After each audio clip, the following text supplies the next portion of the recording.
意识到自己重生时，苏曼宁正站在民政局门口，一脸不耐烦地看着我。她手里攥着最新的iPhone手机，手指飞快地敲击，嘴角挂着一丝我前世从未见过的甜蜜笑意。陆总，你发什么呆？身份证带了吗？赶紧的，领完证我还要去给小凯选车。前世听到这句话，我只会憨厚地笑着，屁颠屁颠地掏出证件，满脑子都是喜悦。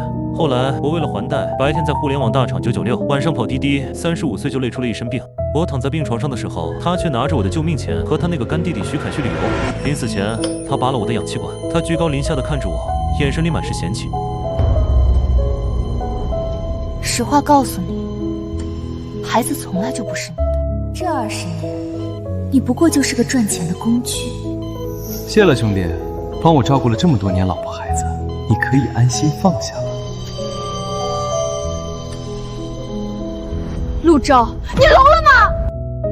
我猛地回神，看着眼前这张妆容精致却透着刻薄的脸，心脏剧烈跳动。我没死，我回到了20年前，回到了2025年，我们领证的这一天。我下意识地摸了摸口袋，里面是我的户口本和身份证。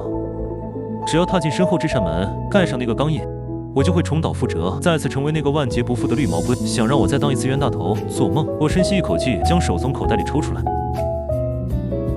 脸上挤出一丝抱歉的笑。曼宁，坏了，我身份证好像落车上了。你怎么这么没用？领证这么大的事儿都能忘？车停在隔壁商场的地下车库了，有点远。我看了看手表，要不你在这儿等我一会儿？1小时，烦死了！那你快去快回，小凯还在4店等着我们呢。我点了点头，转身就走。转身的瞬间，我脸上的笑容彻底消失，取而代之的是彻骨的寒意。去拿身份证？呵，老子是去给你准备大礼的。我拐进了民政局旁边的一家网咖，开了个包厢。我熟练地打开电脑，登录了久违的股票，还好那80万还在我的卡里，只要我一个电话就能撤销。看着屏幕上熟悉的 K 线图，我激动的手都在抖。我知道未来20年的每一次牛市，知道哪只股票会翻100倍。拥有这些记忆，老子这辈子注定要站在财富的巅峰，让这对狗男女高攀不起。我迅速操作，将那准备当彩礼的80万全部买入了那个即将暴涨10倍的妖股。做完这一切，我靠在椅背上，点燃了一根烟，烟雾缭绕中，我想起了前世的种种。苏曼宁是我的大学校花，我是她众多追求者中最不起眼的一个。我以为是我的诚心打动了她，现在想来，不过是因为我好拿捏，适合接盘罢了。领证前，她突然提出要给她的弟弟苏强买辆车，说是婚前最后的愿望。我二话没说，透支信用卡答应了。结果呢，那辆车最后成了徐凯的座驾，苏强不过是个幌子。我在网咖里坐了50分钟，上一世我像条狗一样跑回去，换来的是一生的悲剧。这一世，我要让他们付出代价。掐灭烟头，我走出了网咖。路过一家花店时，我看到门口摆着的一束白菊花，那是用来祭奠的。我冷笑一声，掏钱买了下来。这束花正好配今天的日子，祭奠我死去的爱情，也祭奠苏曼宁即将逝去的长期饭票。当我抱着白菊花回到服务大厅门口时，正好看到精彩的一幕。他正躲在角落的阴影里，和一个男人拉拉扯扯。那个男人正是徐凯。徐凯开着一辆红色的保时捷，一只手搂着苏曼宁的腰，另一只手不规矩地在她身上游走。宝贝，证领了吗？他没发现什么吧？苏曼宁娇嗔地推了他一下，却并没有躲开。哎呀，别闹，这大庭广众的。他忘带身份证了，回去取了。等手续办好，把他的房产相关权益加上我的名字，再让他把那笔用于筹备婚事的钱转过来。到时候这钱咱们分着用，你想换什么车都行。还得是你啊，宝贝儿。不过你真打算跟他过一辈子？我看着他就不舒服。怎么可能？等他把生活稳定下来，把压力都扛过去，我就找个时机分开。到时候我带着积蓄和你一起好好生活。一起生活？你还不知道吧？我有了，已经2个月了。那天我算了日子，是你的。真的？让他给我们养孩子？这剧本刺激！我站在柱子后面，握着白菊花的手青筋暴起。虽然早就知道真相，但亲耳听到，还是觉得恶心透顶。原来从这个时候开始，我就已经是个绿得发光的冤大头了。前世，我把那个孩子视如己出。孩子半夜发烧，我背着他跑了5公里去医院。我刚走到服务大厅门口，腿短跑得慢。哼，10年了，我在他嘴里连个像样的称呼都混不上。我强行压下恨意，挤出一个僵硬的笑走了出去。曼宁，我回来了。那两个人像被电击中，猛地弹开。徐凯靠着保时捷，嘴角挂着毫不掩饰的挑衅。苏曼宁撩了下头发，又变回了那个高高在上的女王。怎么这么久？身份证拿到了吗？赶紧的，别耽误时间。我没说话，只是死死盯着他。看什么看？小凯看中一辆车，还差20万。你那笔筹备婚事的钱，先拿出20万借给他吧。当着我的面拿我的钱给他的奸夫买车。曼曼可最讨厌吝啬的男人了。我笑了，笑意爬上嘴角，却冰冷刺骨。借钱？好说。那赶紧把卡给我，或者直接转账。送你的。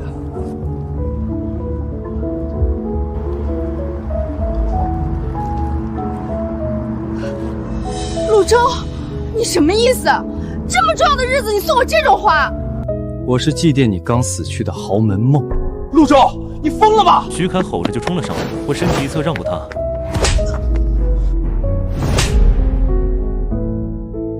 你个臭送外卖的，敢打我！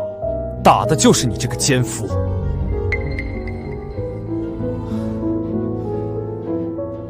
苏曼宁，你摸着肚子问问自己，这孩子到底是谁的？想让我陆舟当接盘侠，给别人养儿子？你当我是傻子吗？这话像一颗炸雷，人群瞬间炸了锅。苏曼宁的脸没有血色，摇摇欲坠。她怎么也想不到，一向对她言听计从的我，会亲手撕碎她所有的伪装。你胡说什么？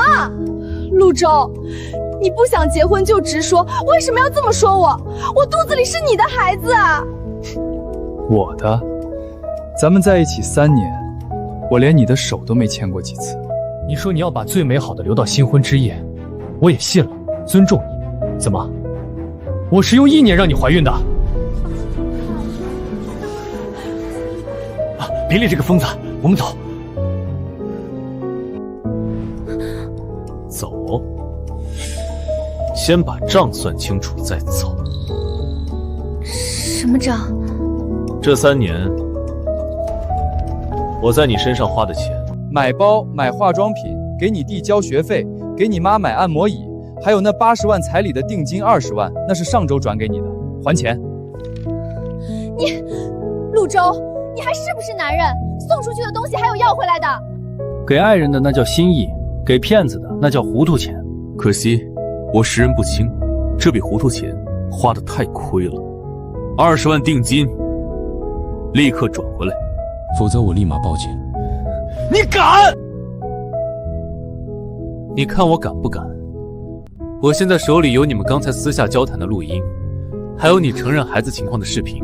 这种骗取钱款的行为，金额巨大，足够你们承担相应责任。苏曼宁彻底慌了，她是个法盲，但也知道诈骗是要坐牢的，而且她现在怀着孕，真要闹大了，她在那个圈子里也就没法混了。我还给你。苏曼宁颤抖着拿出手机。陆舟，算我看错你了。你这种斤斤计较的男人，注定一辈子打光棍，不是打光棍，一辈子受穷。手机提示音响起，20万到账。看着余额变动，我心里一阵舒爽。这只是利息，本金我会慢慢跟你们算。钱还你了，我们完了。苏曼宁把白菊花狠狠摔在地上，拉着徐凯钻进了保时捷。看着红色的跑车狼狈逃离，我踩过地上的白菊花，转身离开。从今天起，那个卑微的陆舟死了，活下来的是钮祜禄陆舟。回到出租屋，我做的第一件事就是收拾东西。这个破房子是苏曼宁为了方便监视我租的，离他家很近，房租却是我付，里面全是他不想带回家的杂物，还有他弟弟苏强的游戏机。我把属于我的几件衣服塞进箱子，至于那些他留下的名牌包，还有苏强的游戏机，我直接叫了个收废品的。老板，这些都处理了。哎呦，这包看着挺新啊，10块钱一个。行，全拿走。处理完垃圾，我拨通了房东的电话退租，然后我给父母打了个电话。听到母亲熟悉又苍老的声音，我的眼泪差点掉下来。上一世，为了给我凑彩礼，父母卖掉了老家的房子。我在医院等死的时候，母亲跪在地上求苏曼宁给我治病，被苏曼宁一脚踢开。这份仇刻骨铭心。妈，那个婚不结了？啊？怎么了，周子？是不是钱不够？妈这就去结。不是钱的事，是苏曼宁出轨了。妈，你放心，儿子现在清醒了。那80万彩礼钱还在我这，我打算用这笔钱做点生意。你们在老家好好的，等着儿子接你们来城里享福，安抚好父母。我看着窗外的车水马龙，现在是2015年，遍地黄金。我有80万启动资金，有领先10年的信息差。第一步，先搞定住的地方，然后让资产翻倍。我并没有急着去买房，因为我知道3个月后这里会有一个国家级新区的规划出台。现在的房价是洼地，3个月后就是天价。我拿着钱先去了一趟证券交易所，凭借记忆，我全仓杀入了一只即将连续20个涨停板的科技股。这80万1个月后就会变成300万。搞定这一切，我去路边摊吃了一碗牛肉面，加了2份肉，吃得满嘴流油。这种大口吃肉的感觉真替眉目爽。上一世为了省钱给苏曼宁买包，我连泡面都只敢吃袋装的。就在我吃得正香的时候，手机响了，是公司的群消息，艾特所有人今晚全体加班，项目上线关键期，艾特陆总，你的代码有一堆 bug， 赶紧滚回来修。发消息的是我的顶头上司，也是苏曼宁的另一个舔狗王经理。平时没少给我穿小鞋，知道我要结婚，故意在今天给我派活。上一世我为了保住工作，哪怕是领证前夜还在加班改 bug。我擦了擦嘴，回了一句语音：修你大爷，老子不干了。然后点击退出群聊，爽。这一世老子不仅要财富自由，还要职场整顿。这种垃圾公司，这种垃圾上司，有多远滚多远。刚从那个乌烟瘴气的群里退出来，王经理的电话就追魂似的打了过来。我眼皮都懒得抬，指尖一滑，直接把他拖进了黑名单。世界清静了，一碗面的热气下肚，胃里踏实了。我正盘算着找个酒店先安顿下来，刺耳的刹车声划破了街边的宁静，一抹扎眼的红色像一团烧得正旺的火焰，蛮横地堵在了我的面前。是那辆保时捷，车窗慢悠悠地降下，像是舞台的幕布拉开，露出了徐凯那张我见过一次就想揍一次的脸。副驾驶上是苏曼宁，眼眶有些浮肿，正死死地瞪着我。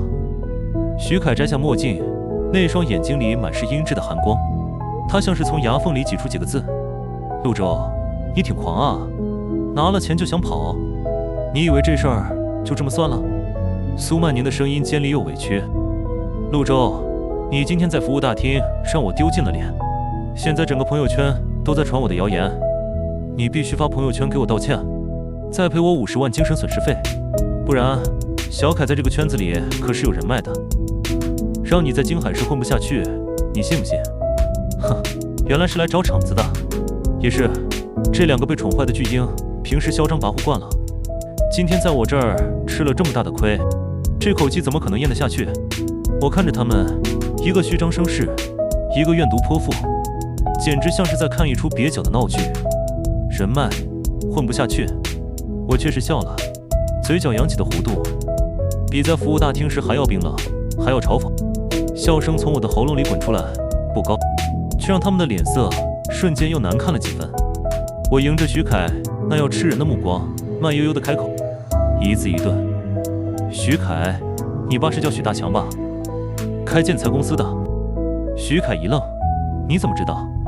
我当然知道，上一世许大强的建材公司因为偷工减料，在3个月后的大检查中倒闭了，许大强负债跳楼，徐凯也就是在那之后彻底变成了软饭男，靠着苏曼宁吸我的血过日子。我不光知道你爸，我还知道你爸最近接了个大工程，好像是给盛世豪庭供货吧。我意味深长地说：你说如果盛世豪庭的老板知道你爸用的钢筋是一次冲好的废料，你会怎么样？徐凯的脸色瞬间变了。你少血口喷人！其实这是上一世的新闻头条，我记得清清楚楚。是不是喷人？你回去问问你爸就知道了。我双手插兜，逼近车窗。还有，苏曼宁，别以为我不知道你在公司挪用公款给你弟弟买鞋的事。50万，信不信我一个举报电话，让你进去踩缝纫机？苏曼宁的脸瞬间没了血色。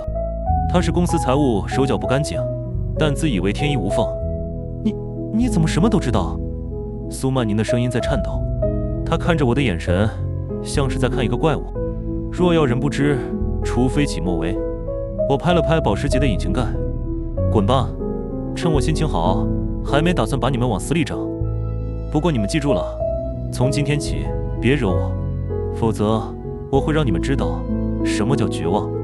徐凯被我的气势镇住了，加上心里的鬼被戳穿，一脚油门，车子像受惊的兔子一样窜了出去。看着远去的尾灯，我吐出一口浊气，这只是个开始。3个月后许家破产，苏曼宁失业，到时候才是真正的重头戏。接下来的几天我过得很规律，看盘、健身，寻找新的商机。那只科技股果然如我记忆中一样，连续涨停。我的80万已经变成了150万。而苏曼宁那边听说日子不太好过，那个圈子本来就不大，她在服务大厅怀着别人孩子领证的事传得沸沸扬扬。这天，我正在一家高档售楼处看房，这里的房子现在2万1平，3个月后就是5万。我打算用杠杆先订2套。先生，您真有眼光，这套江景房是我们这里的楼王。就在这时，门口传来一阵喧哗。凭什么不让我们进？我们是来买房的。熟悉的声音，是苏曼宁的弟弟苏强，还有苏曼宁和他那个势利眼的妈。先生，我们这里是验资看房，需要提供100万的资产证明。我转过身，正好和他们对上眼。陆周，苏曼宁一家子惊呆了。苏母眼尖，一眼就看到我手里拿着的购房合同，还有上面写着的楼王字样。哎呦，这不是小陆吗？苏母那张老脸瞬间笑成了一朵菊花，推开保安就冲了过来。我就说这背影怎么这么眼熟？曼宁说你们闹了点小别扭，我还骂他不懂事呢。怎么，这是来买婚房了？还买这么大的？我就知道你是个孝顺孩子，这是打算把我们也接过来住吧？他一边说，一边伸手想去拿我手里的合同，那副理所当然的样子，好像之前的撕破脸根本没发生过。这就是苏家人，只要闻到钱味，脸皮比城墙还厚。苏曼宁也走了过来，眼神复杂地看着我。在他看来，我买房肯定是为了挽回他，毕竟我做了3年的舔狗，怎么可能说变就变？陆周，既然你都有钱买房了，那之前的事我就原谅你了。苏曼宁高傲地抬起下巴。不过这房子名字得写我的，还得给我弟留个房间，另外彩礼得加到100万，毕竟我现在怀着孕，也是为了给孩子一个保障。我看着这一家子极品，忍不住笑出了声。保安先生，有什么吩咐？几个保安立刻跑了过来。我指着苏曼宁一家，把这几个要饭的赶出去，别弄脏了这里的地毯。你说谁是要饭的？苏强怒了，冲上来要打我。保安哪能让他撒野，直接按在地上。陆周，你个没良心的，你敢这么对我们？苏母坐在地上拍大腿哭嚎，大家快来看啊，女婿打丈母娘了。丈母娘，我冷笑，对着围观的众人说道：大婶儿，碰瓷也要讲基本法。我和你女儿早就分手了，她怀着别的男人的野种，想让我接盘，被我拆穿了。现在看到我买房，又想来吸血，做梦去吧。什么？野种？原来是这么回事儿，真不要脸啊这一家子。舆论瞬间反转，苏曼宁被千夫所指，脸涨成了猪肝色。陆周，你做的这么绝，你会后悔的。离了我，你什么都不是，是吗？我拿出银行卡，递给售楼小姐。全款刷卡。另外，这套还有隔壁那套，我都要了。全场寂静，耳边只剩下 POS 机打印小票的滋滋声，刺耳又悦耳。我没回头，却能清晰地感觉到身后那道目光，从错愕到悔恨，再到贪婪，最后只剩下彻骨的绝望。苏曼宁，她终于明白了，那个任她予取予求的陆周，真的不见了。她亲手推开的，是一个她此生再也无法企及的亿万富翁。这1个月，对她而言想必是地狱般的煎熬吧，可对我来说，却是天堂里的狂欢。我投入的那80万，正如我记忆中那样，在那只妖股里掀起了滔天巨浪，一连拉了23个涨停。我甚至还加了杠杆，让资金疯狂滚动。就在最高点，我指尖轻轻一点，清仓套现，账户里的数字赫然变成了580万。我靠在5星级酒店顶层套房的落地窗前，轻轻摇晃着杯中的猩红液体，俯瞰着脚下的城市灯火。上一世，我从未发现京海的夜景竟如此璀璨，而这一世，这座城市将是我的猎场。对了，古时只是开胃菜。我在新区盛世豪庭拿下的那2套房，那些消息灵通的家伙已经开始疯狂扫货了，房价已经悄悄涨了3000，一切才刚刚开始。等下个月红头文件一下来，这里就是寸土寸金，手里有了近600万现金，是时候该犒劳一下自己了。上一世，我开着一辆2手的破大众，还要被苏曼宁嫌弃空调不良，被徐凯的保时捷轰油门羞辱，必须是那种能让徐凯这种富二代都仰望的车。打定主意，我换了一身阿玛尼的高定西装，这是昨天刚去商场扫货的战利品。人靠衣装，马靠鞍，现在的我走出去就是妥妥的青年才俊，谁还能看出那个格子衫程序员的影子？这里汇集了劳斯莱斯、宾利、法拉利等顶级品牌。我刚走进大厅，就敏锐地察觉到了2道熟悉的目光。在保时捷的展区，徐凯正搂着苏曼宁，对着一辆粉色的718指指点点。小凯，这车真好看，咱们买这辆吧。苏曼宁的声音带着一丝讨好。我都怀孕3个月了，不想挤那辆跑车了，这辆看着舒服点。徐凯一脸不耐烦，买，你就知道买。这车落地要80万，我现在手头紧，你不知道啊？我爸那个工程款还没结回来，公司正缺流动资金呢。苏曼宁委屈地摸着肚子，可是你之前不是说，等领了证就送我一辆车吗？现在证也没领成，那个陆州也不给钱了。我出门总不能打车吧？我那些姐妹都笑话我呢。笑话个屁！老子开保时捷带你还不够有面子？要不是你那个废物前任把彩礼拿走了，咱们至于这么紧巴吗？妈的，想起那个陆州我就来气，别让我再碰见他。碰见我，你想怎么样？他们听到声音猛地回头，看到我时愣住了。苏曼宁更是瞪大了眼睛，仿佛不认识我一般。这还是那个唯唯诺诺穿地摊货的陆州吗？徐凯回过神，冷笑一声：“陆州，哟，穿得人模狗样的，来这儿干嘛？应聘保安还是保洁啊？这里可不招送外卖的。陆州，你那身西装是 A 货吧？为了装面子也是拼了。怎么，想来这儿拍几张照片发朋友圈，假装自己混得很好？别丢人现眼了，这里的车你连个轮胎都买不起。在他们眼里，我那80万就算没花完，也不可能买得起这里的豪车。更何况我是个出了名的穷鬼。”我笑了笑，没理会他们的嘲讽，径直走向展厅中央。那辆最耀眼的黑色巨兽劳斯莱斯库里南销售。我打了个响指，一个穿着职业装、身材火辣的女销售立刻小跑过来。她眼光毒辣，一眼就看出我手腕上那块价值30万的江诗丹顿是真的。先生你好，我是销售顾问 Lisa， 请问有什么可以帮你？这辆车有现车吗？我指了指库里南。先生您真有眼光，这是我们店的镇店之宝，4座版顶配，选装了星空顶和流星墙，落地价880万，目前只有这一辆现车。880万。一旁的徐凯和苏曼宁倒吸一口凉气。陆州，你装什么逼啊？徐凯忍不住嘲讽，问问价格就得了，还现车？把你卖了值800万吗？苏曼宁也嗤笑道，就是丽丝小姐，你别被他骗了，他就是个程序员，刚失业，手里那点钱还是骗我的彩礼，赶紧把他赶出去，别弄脏了你们的地毯。Lisa 有些迟疑地看了我一眼，我没说话，直接从怀里掏出银行卡。这是我在银行存款超过500万后，行长亲自送上门的黑金卡，全款刷卡。我把卡夹在2指之间，递给 Lisa， 手续快点，我赶时间。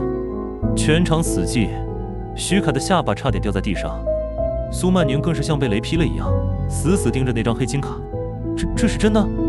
徐凯结结巴巴，不可能，他哪来这么多钱？一定是假的，或者是透支卡。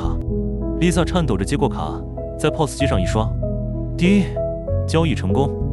小票打印出来的声音在安静的展厅里如同惊雷。先生，恭喜您成为尊贵的劳斯莱斯车主。Lisa 激动的脸都红了，这单提成够他吃1年。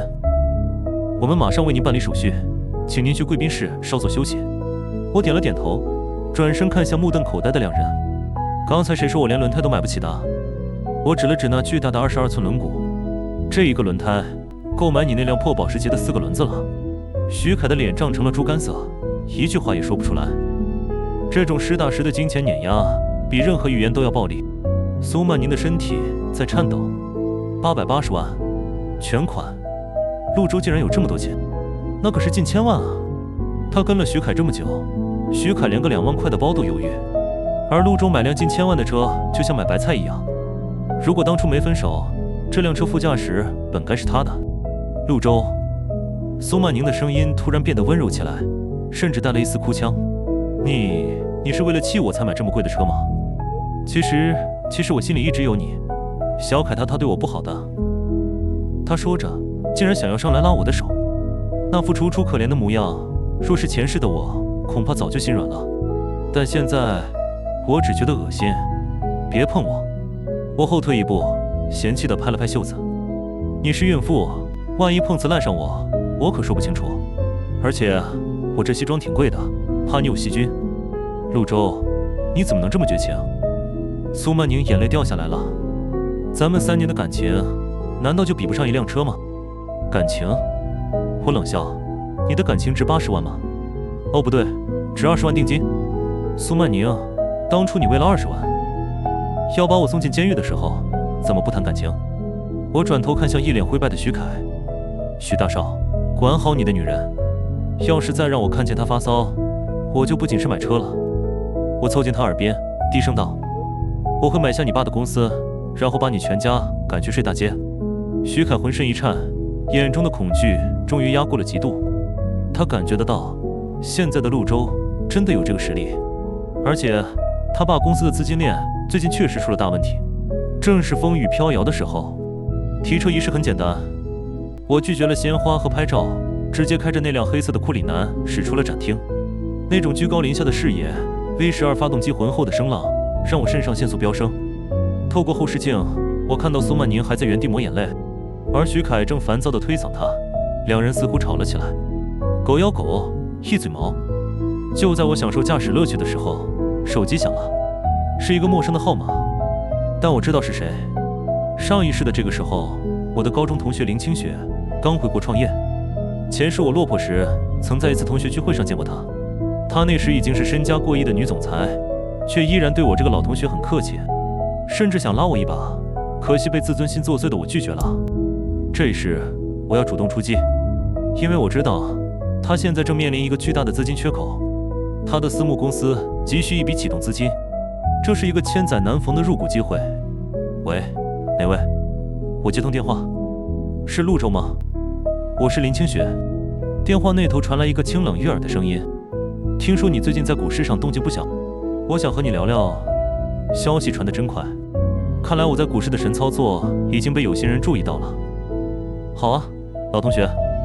我勾起嘴角，正好我也刚提了新车，请你兜风。半小时后，我在一家高档咖啡厅门口接到了林清雪。她干练又不失妩媚，比记忆中更加惊艳。看到我的库里南，她微微挑眉，眼中闪过一丝惊讶，但很快恢复了平静。不愧是见过大世面的女人，和苏曼宁那种眼皮子浅的货色完全不同。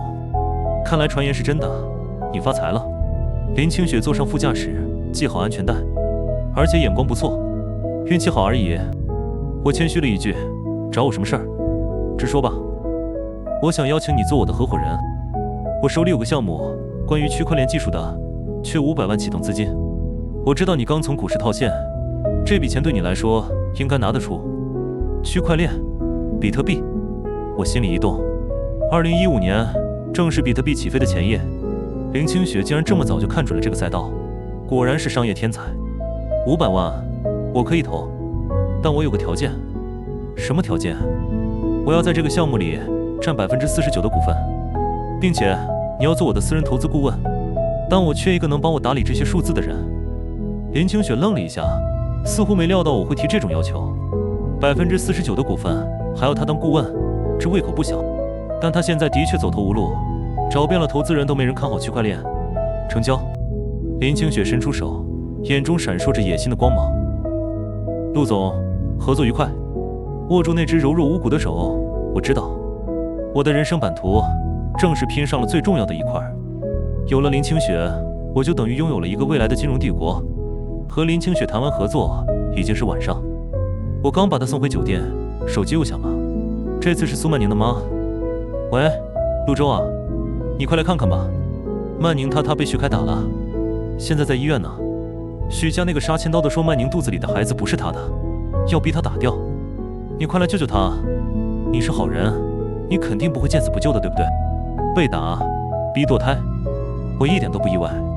徐凯家现在资金链断裂，正是焦头烂额的时候。苏曼宁这个只会花钱的吞金兽，再加上那个傅不祥的孩子，徐凯其实一直怀疑，自然成了许家的出气筒。大婶儿，你打错电话了吧？那是许家的家务事，找警察，找妇联，找我干嘛？我是他爹吗？陆舟，你怎么这么狠心？曼宁可是跟你好了3年啊，以前你不是最心疼他了吗？只要你肯出钱帮许家渡过难关，曼宁说她愿意跟徐凯分手，重新嫁给你，连孩子都跟你姓。胃里一阵翻江倒海，那股恶心感直冲喉咙，让我给徐凯的种冠上我的姓。我简直要被这对母女清奇的脑回路气笑了。都什么时候了，还把我当成赵之吉来挥之即去的备胎？我的视线越过方向盘，投向窗外繁华的夜景。城市的霓虹在车窗上拉出模糊的光带，冰冷的不带一丝温度。大婶儿，我送你一句话：天道好轮回，苍天饶过谁？这一切都是报应。话音刚落，我便毫不犹豫地挂断电话，指尖一滑，将那个号码彻底拉黑。紧接着，我一脚油门踩到底，库里南的引擎发出一声震耳的咆哮，轰鸣着冲进深沉的夜色。医院里，苏曼宁躺在病床上，脸上青一块紫一块，肚子隐隐作痛。徐凯站在床边，一脸狰狞。苏曼宁，老子告诉你，明天就去把孩子打了，然后滚出我家。我爸的公司都要破产了，哪有钱养你这个废物？不，我不打，这是陆舟的孩子，我去求他，他有钱，他开了800多万的车，只要我生下孩子，他一定会回心转意的。我正坐在电脑前，看着新闻弹出的一条快讯：大强建材涉嫌重大工程质量问题被立案调查，名下资产已被冻结。许家的雷爆了，比上一世提前了整整2个月。这只是第一步，接下来我要收购许大强手里的地皮，那是未来新区的核心地段，用最低的价格吃下最肥的肉，这才是男人的游戏。许大强的大强建材到得比我想象中还要快，毕竟是偷工减料这种触犯红线的大事，加上墙倒众人推，银行抽贷，供应商讨债，短短半个月，那个曾经在京海市不可一世的许大强一夜白头。为了偿还债务，许家名下所有的资产都被法院查封，进入司法拍卖程序。其中最引人注目的是一块位于城南的烂尾楼地皮，那是许大强倾家荡产拿下的地王，原本打算盖成京海市的地标大强中心，结果地基刚打好，资金链就断了。现在这块地成了烫手山芋，没人敢接盘，因为大家都觉得城南是郊区，鸟不拉屎，没发展前途。只有我知道，就在下周5，市政府会召开新闻发布会，宣布京海市地铁1号线的终点站就是在这块地的门口。全市最好的重点高中京海一中的新校区也将搬迁至此。这是一座金矿，一座被所有人当成废土的金矿。拍卖会当天，我带着林清雪，开着那辆回头率100%的库里南，准时出现在了拍卖中心。门口，我遇到了许家3口。许大强仿佛老了10岁，佝偻着背；许凯一脸颓废，眼圈发黑；苏曼宁挺着微微隆起的肚子，脸上写满了憔悴。我看着眼前的许家人，他们是来看着自己最后的希望被拍卖的，指望着这块地能拍个高价，好还清债务，免得去坐牢。哟，这不是许总吗？我摘下墨镜，挽着林清雪的手，笑得春风得意。怎么，不在家准备破产清算，还有心情来这看热闹？陆舟，徐凯的眼睛瞬间红了，真是仇人见面，分外眼红。他握紧了拳头，想冲上来，却被许大强死死拉住。现在的许家连跟我叫板的资格都没有。陆舟，你是来看我们笑话的吗？苏曼宁死死盯着林清雪，挽着我的手，眼神极度的发狂。别以为你发了点横财就了不起，这块地起拍价2个亿，你买得起吗？我知道，在他们眼里，我虽然买了豪车，但顶多也就是个千万富翁，离亿这个单位还差得远。我笑了笑，没理他，只是转头对林清雪说：“清雪，你看那几条丧家之犬叫得还挺凶。”林清雪配合的掩嘴轻笑：“陆总，别跟这种人一般见识，掉价。咱们是来做生意的。曾几何时，她是高高在上的女神，我是卑微的备胎。如今，我身边的女人是身家过亿的金融女王，而她只是个即将破产的落魄孕妇。这种落差比杀人还诛心。因为是烂尾楼，并没有多少开发商感兴趣。起拍价2个亿，虽然比市场价低了不少，但在大家眼里依然是亏本买卖。拍卖师喊道：“2个亿一次！”台下一片死寂。许大强在角落里急得满头大汗。如果没有人出价，这块地就要流拍，他的债务就彻底还不上了，等待他的将是牢狱之灾。许总，看来你的人缘不太好啊。我坐在第一排，回头看了许大强一眼，戏谑道：“陆周，你别得意。”许凯咬牙切齿：“有本事你拍啊，你个穷逼！”如你所愿，我举起了手中的号牌，2亿。全场哗然，所有人都在窃窃私语，讨论这个冤大头是谁。我看着许大强的脸，喜色一闪而过，随即转为浓浓的狐疑。我知道，他不相信我会这么好心帮他解套。2亿1000万。突然，后排一个秃顶的中年男人举了牌，是京海市另一个地产商赵总。他大概是听到了什么风声，我连眼皮都懒得抬一下。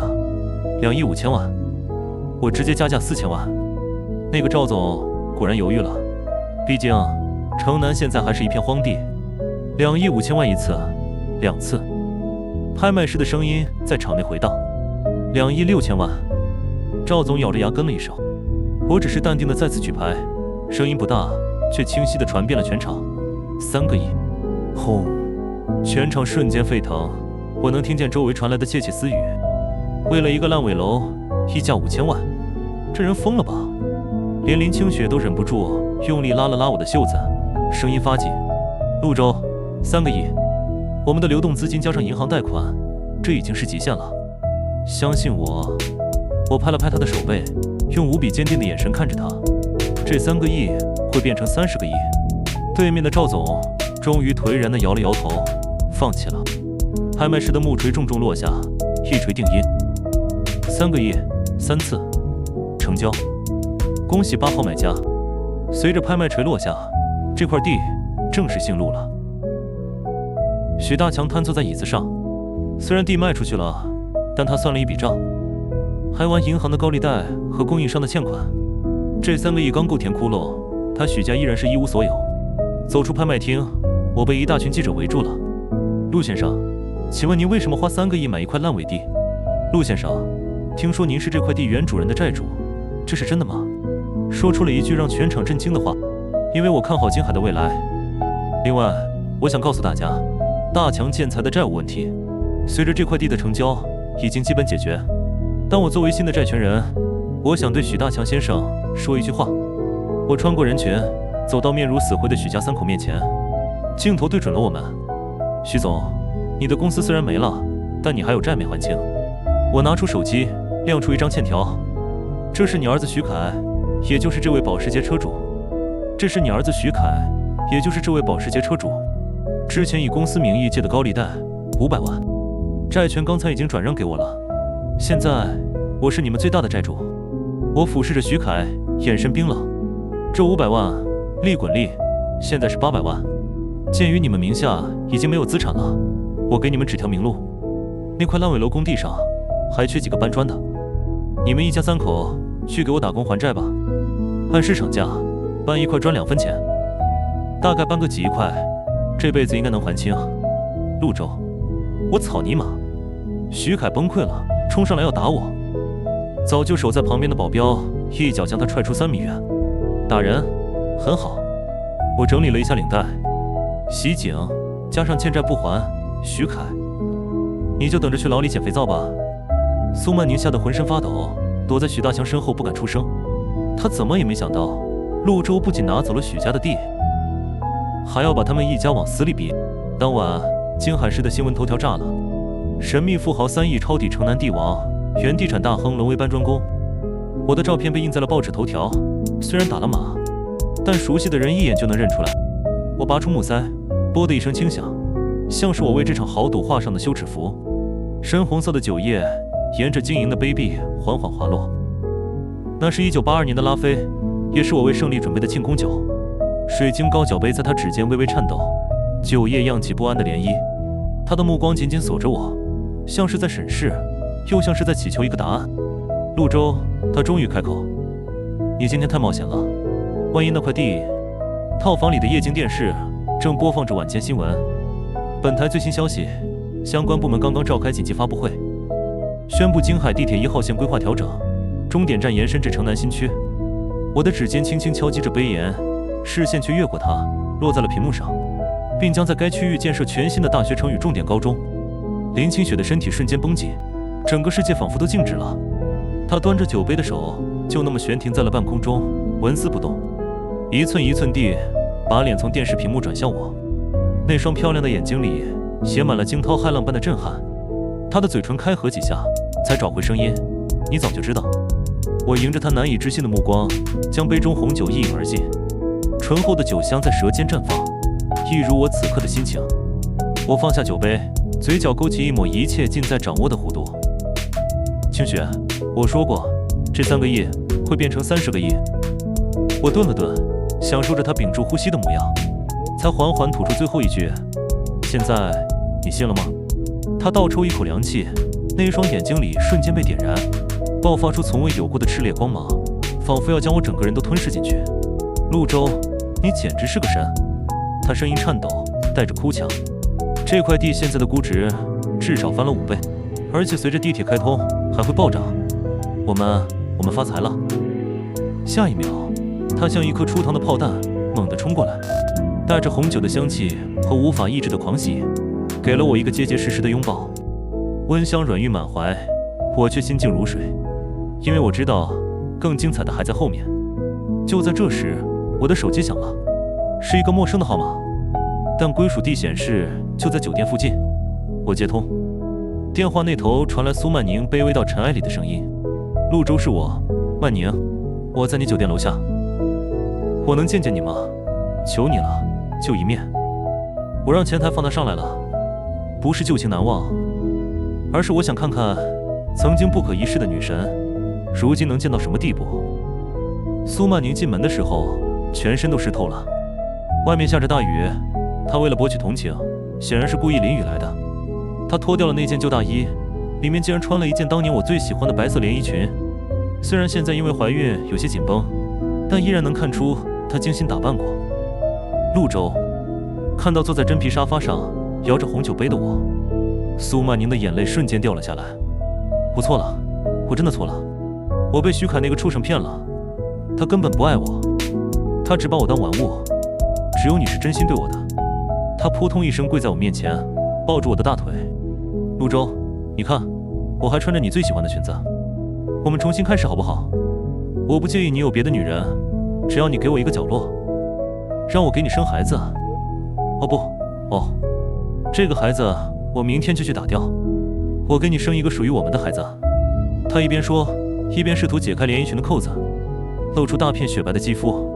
陆舟，你知道的，我是校花，我的身材很好的，以前是我不懂事，没让你碰。今晚我是你的，你想怎么样都行。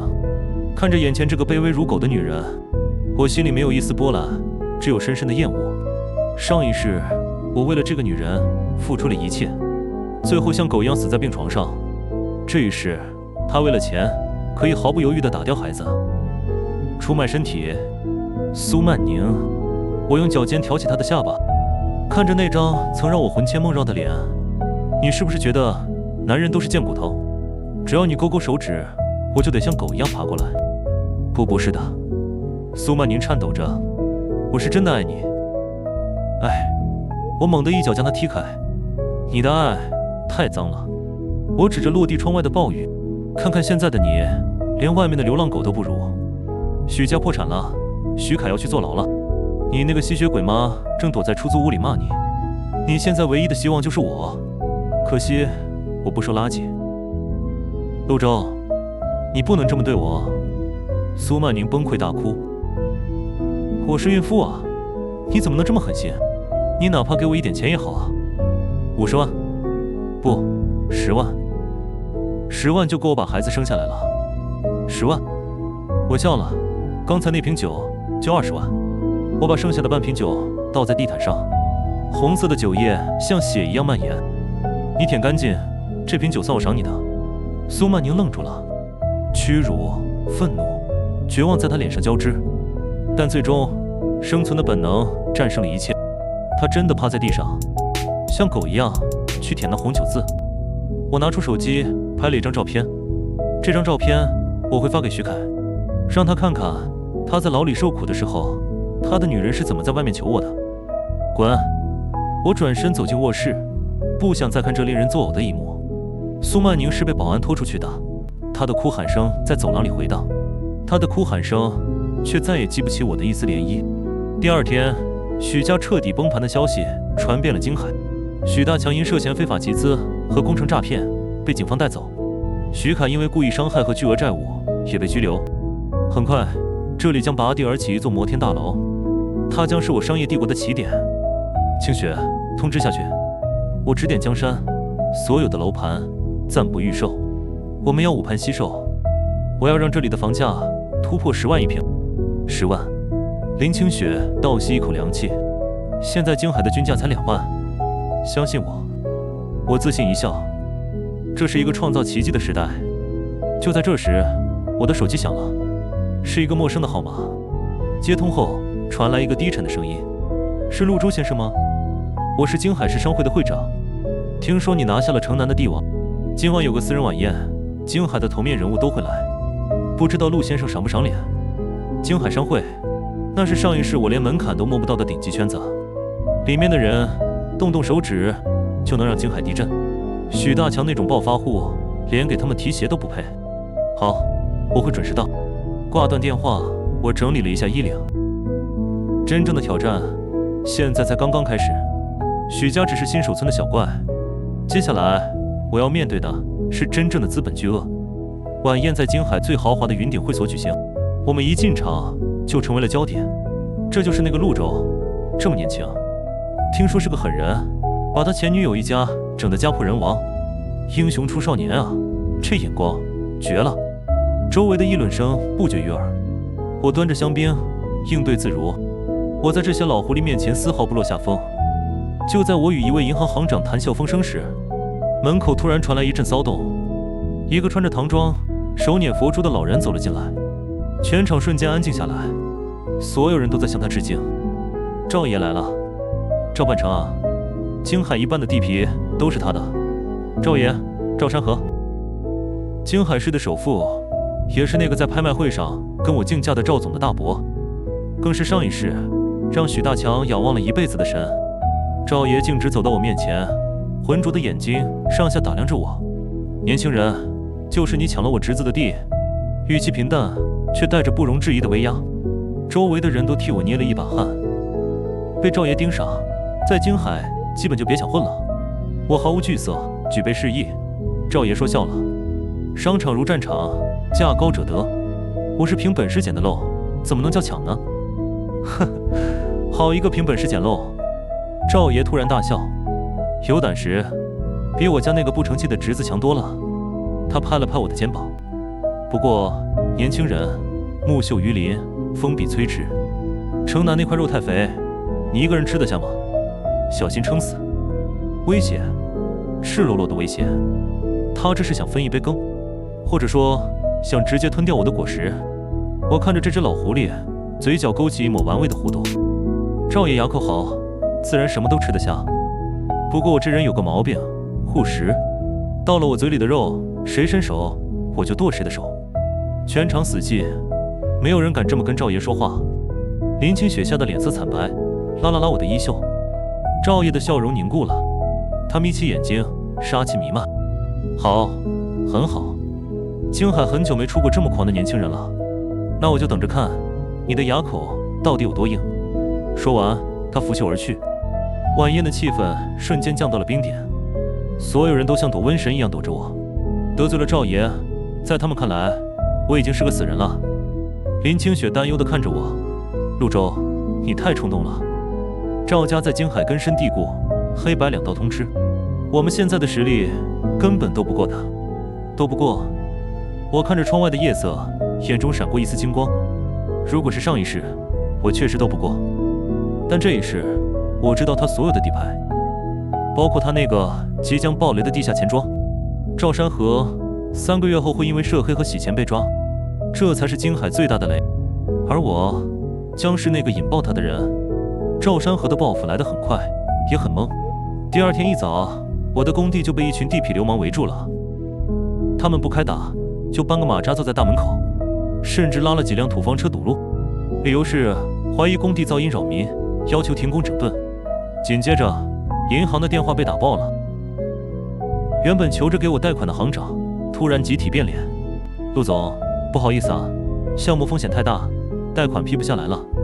之前的授信额度，哦，那个暂时冻结了。”林清雪急得团团转，冲进我的办公室：“陆周，出事了！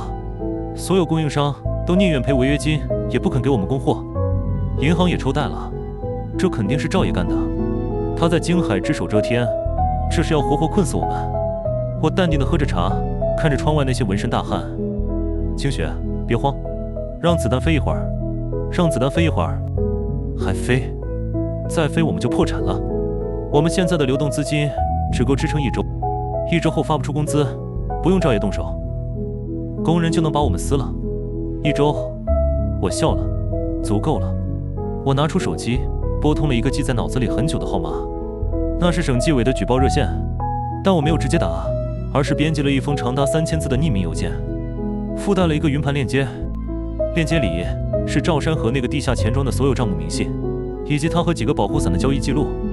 上一世，这些证据是一个会计临死前发在网上的，当时引起了轩然大波，直接导致了赵山河的覆灭。虽然这一世那个会计还没死，但我记得那个隐藏账本的存放位置，就在赵爷那个云顶会所的佛像肚子里。清雪，今晚请你看场大戏。我关上电脑，眼神玩味。赵山河这棵大树烂到根了，我只是帮伐木工递把斧子。当晚，赵爷在云顶会所摆了一桌鸿门宴，他点名让我去，不去就是不给面子。工地永远别想开工。我单刀赴会。包厢里，赵爷坐在太师椅上，手里盘着核桃，两边站满了黑衣保镖，气氛肃杀。年轻人，我不喜欢废话。赵爷眼皮都不抬，城南那块地5个亿，传给我。之前的事既往不咎，否则你在京海寸步难行。5个亿，现在的估值已经30亿了。5个亿，我拉开椅子坐下，自顾自地倒了杯茶。赵爷，您是不是老糊涂了？这点钱打发叫花子呢？放肆！旁边的保镖就要动手。赵爷摆摆手，冷笑：“年轻人，有骨气是好事，但命只有一条。你信不信？只要我一句话，你明天就会消失在京海。”我不信。我看了看表，赵爷，您还是先关心一下自己吧。比如，您那尊金佛肚子里藏着的东西还在吗？赵爷的手猛地一抖，核桃掉在地上。你说什么？还有，您那个物流公司是不是刚运了一批白面出境？赵爷的脸色瞬间变得惨白，额头上冒出冷汗。你到底是谁？你想干什么？赵爷咆哮道：“给我拿下他！”砰！包厢的大门被猛地撞开，一群全副武装的特警冲了进来。不许动！警察！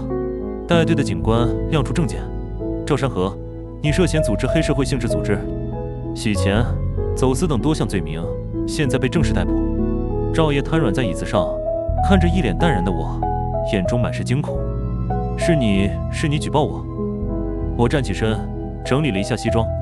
赵爷，我说过，到了我嘴里的肉，谁伸手我就剁谁的手。这京海的天该换换了。赵山河被戴上手铐拖走的时候，还在歇斯底里的咒骂，但我知道他完了，而我踩着他的尸体正式登顶。赵山河落马的消息比城南帝王还要劲爆。一夜之间，京海商界大地震，所有人都知道那个搞垮了赵爷的神秘年轻人叫陆周。第二天，我的办公室门槛都被踏破了。昨天还对我避之不及的银行行长们，今天提着礼物排队求着给我放贷。陆总，之前的误会都是赵山和那个老东西逼的，我们也是没办法。陆总，我们行刚批了20亿的低息贷款，您一定要收下。陆总，今晚赏脸吃个饭。我坐在老板椅上，看着这群前倨后恭的小人，只觉得好笑。放那儿吧，贷款的事找林副总谈，我还要去工地搬砖呢。我随口打发了他们。此时，在城市的另一角，苏曼宁正蹲在一家路边小饭馆的后厨，刷着油腻腻的盘子。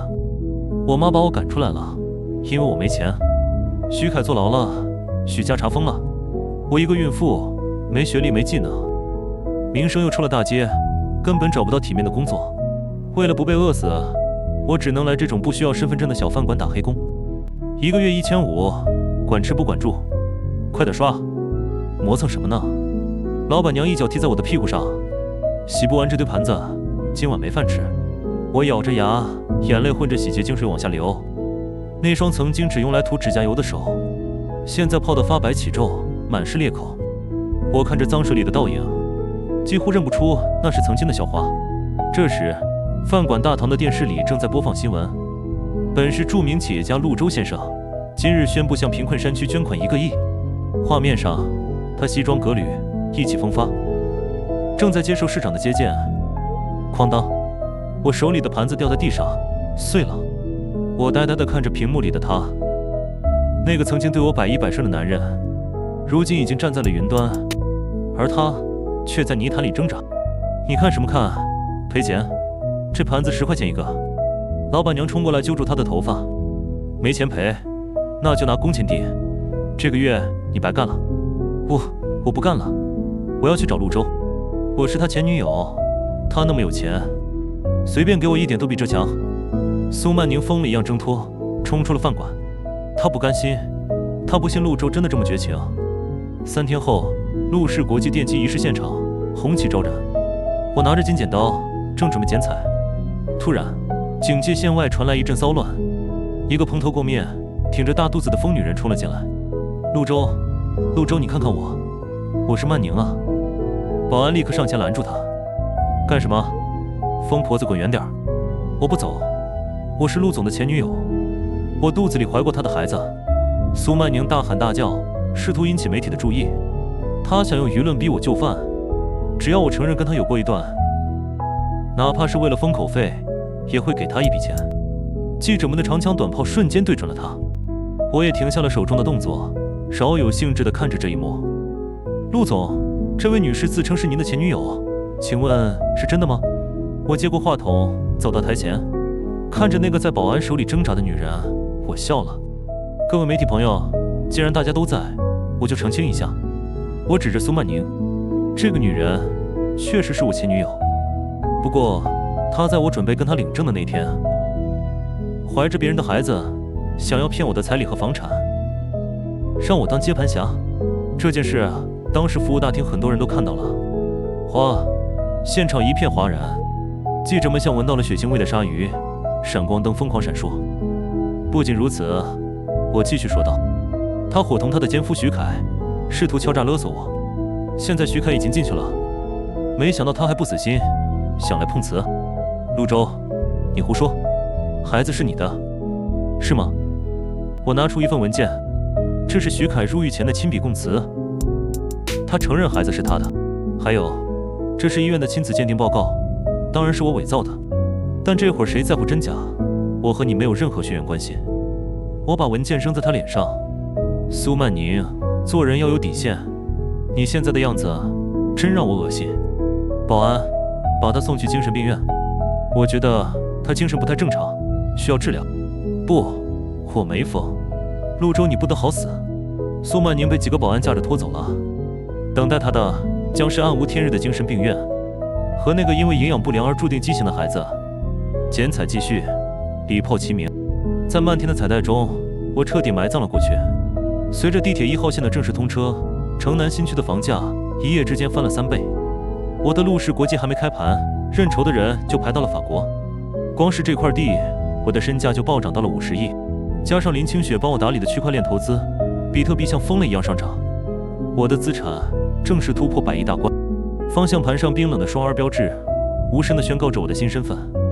我驾驶着库里南，驶出繁华，驶向记忆里的老小区。车轮碾过坑洼，停在斑驳的筒子楼下。我看到父母早已等在那儿，母亲的眼眶一瞬间就红了。她紧紧攥着我的手臂，指尖颤抖，声音哽咽：“周子妈在电视上看到你了。”父亲则沉默地、重重地拍了拍我的肩膀，那份压抑不住的骄傲，比任何言语都滚烫。我深吸一口气，说：“爸妈，咱们搬家。”那座顶级的江景别墅展现在他们面前，我看到了他们眼中混杂着震惊与不敢置信的光。他们走进挑高客厅，小心翼翼地抚摸着真皮沙发，连坐下都显得局促不安。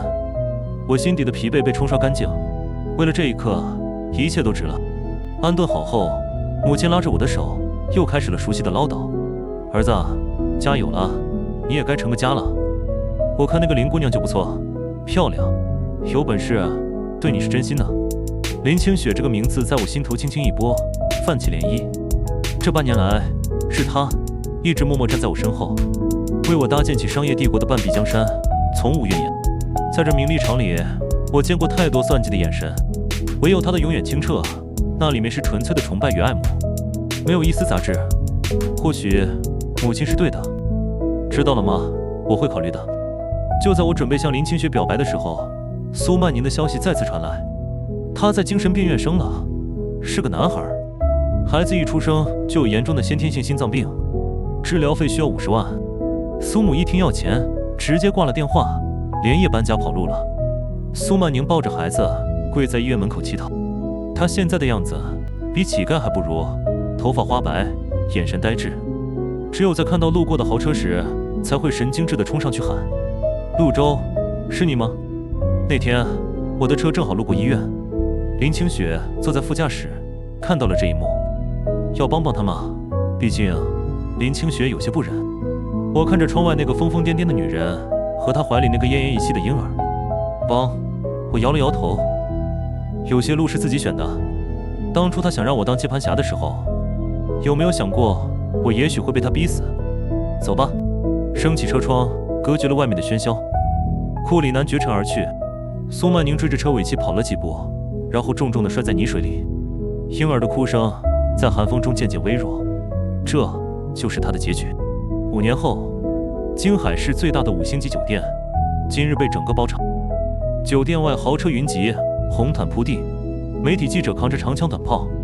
新娘是金融界女神，被誉为女版巴菲特的林清雪。我站在巨大的落地窗前，整理着领结。镜子里的男人成熟稳重，早已褪去了当年的青涩与卑微。这5年，我凭借着前世的记忆，在互联网、新能源领域疯狂布局，人工智能等领域，每一次风口我都精准踩中。我的资产达到了恐怖的1000亿级别，我是这个时代的传奇。陆总，及时到了。林清雪穿着一身由法国顶级设计师定制的婚纱，缓缓向我走来。她美得不可方物，眼中的爱意浓得化不开。今天，你是全世界最帅的新郎。我牵起她的手，心中满是柔情。清雪，谢谢你陪我走到今天。这一世，我不负如来不负卿。婚礼现场，高朋满座，就连省里的领导都亲自发来贺电。我的父母坐在主桌上，笑得合不拢嘴。看着他们斑白的鬓角和幸福的笑容，我眼眶微湿。上一世，他们为了我的婚事操碎了心，最后还要白发人送黑发人。这一世，我终于让他们享上了清福。就在司仪宣布交换戒指的时候，宴会厅的大屏幕突然切换了一组画面，那是陆氏慈善基金会这5年来的成果展示。